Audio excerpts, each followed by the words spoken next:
Okay, I'm Shauna Karish here with a little horse tip for today. Something I just started doing with Mint is teaching him to take part of a stretching program.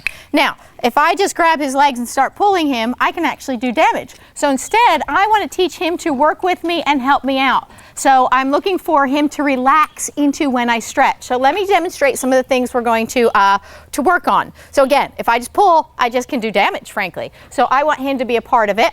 One of the things you need to be careful of is where their feet are, and be really careful not to get stepped on or kicked through this process, because sometimes they can pull back.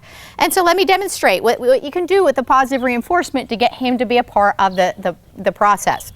Now, one of the first things I do to stretch his shoulder, and again, he's just learning this. I've done it like twice. I can start off and just pull up and out. Good. And I don't know if you could see that there, but he, instead of resisting, you could see he kind of relaxed and let go a little bit. And he actually so far has started to stretch into it a little bit with his front legs. Okay, the next one we can do. Now, right now, I'm just doing it in short order. So I want to be careful not to hyperextend the knee, but you could feel there, hopefully you could see it, as he stretched out, you could feel he kind of started stretching a little bit. And that's ultimately what I want, is for him to be a participant in it. But sometimes once you get started, he can feel that it feels good, and he does actively participate. Now at this point in time, I'm only doing short, a couple seconds, because it's the principles I'm trying to get across and teach him, because it's really new for him. But ultimately, I'd want to be able to hold it for like 5 seconds. It's also important not to bounce it, but just to keep it just a nice steady movement right in line with how he would naturally move. Okay, let's see this one. Good. As we kind of pull up here. Good. Very good. And let's do this again.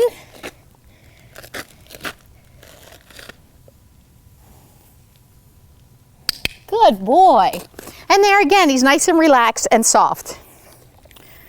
Okay, so now, as we go, can you back up a little bit?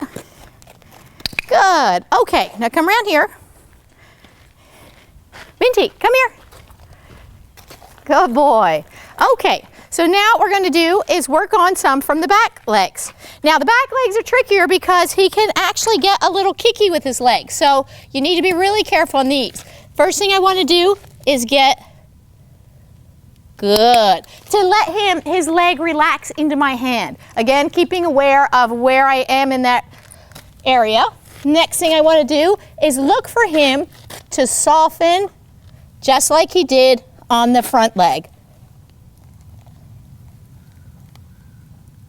Good. And so I'm bringing it kind of in a straight line, kind of up to his front knee. So those are the things that I want to work on with him. Another thing you can do with the front legs, as opposed to going forward, you can also, oh wait, he's been trained to hop, so he thought that was a hop. Okay. So I'm going to keep, good. There, I just kind of kept a little pressure on his leg so he wasn't think hop. I changed it up a little bit. Let me see this one. Can I have this one? Okay, now easy, soft, good.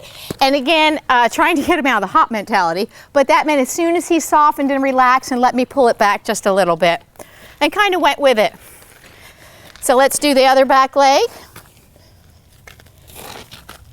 And again, there you see a little resistance. Good, excellent. So that was nice and relaxed. And so that's where we are so far. We're just teaching him to stand and participate in the stretching process. He's 19 years old, and it'll help him out if he can have a little bit of stretching and a little bit of helping him to stay warmed up, to keep him loose and sound as we move into his latter years. One of the things I want to remind you too, though, don't just take him out of the stall cold and do it. At least walk him around for a little bit, maybe get on and ride to the ring, and then get off and do the stretching. So you're not working with cold muscles, which again would be might be more rigid and harder to stretch. Now, if you don't want to make them stretch because you can do damage, you can hurt them. You also don't want to be bouncy. So as we're starting at short few seconds, you want to get it where you can hold it up to 5 or 10 seconds, but real consistent, not bouncing it. Anyway, I'm Shauna Karish, and that's my little horse training tip for today. If you have any questions or want to know more, please go to AskShauna.com. And until next time, enjoy getting your horses on target. Bye.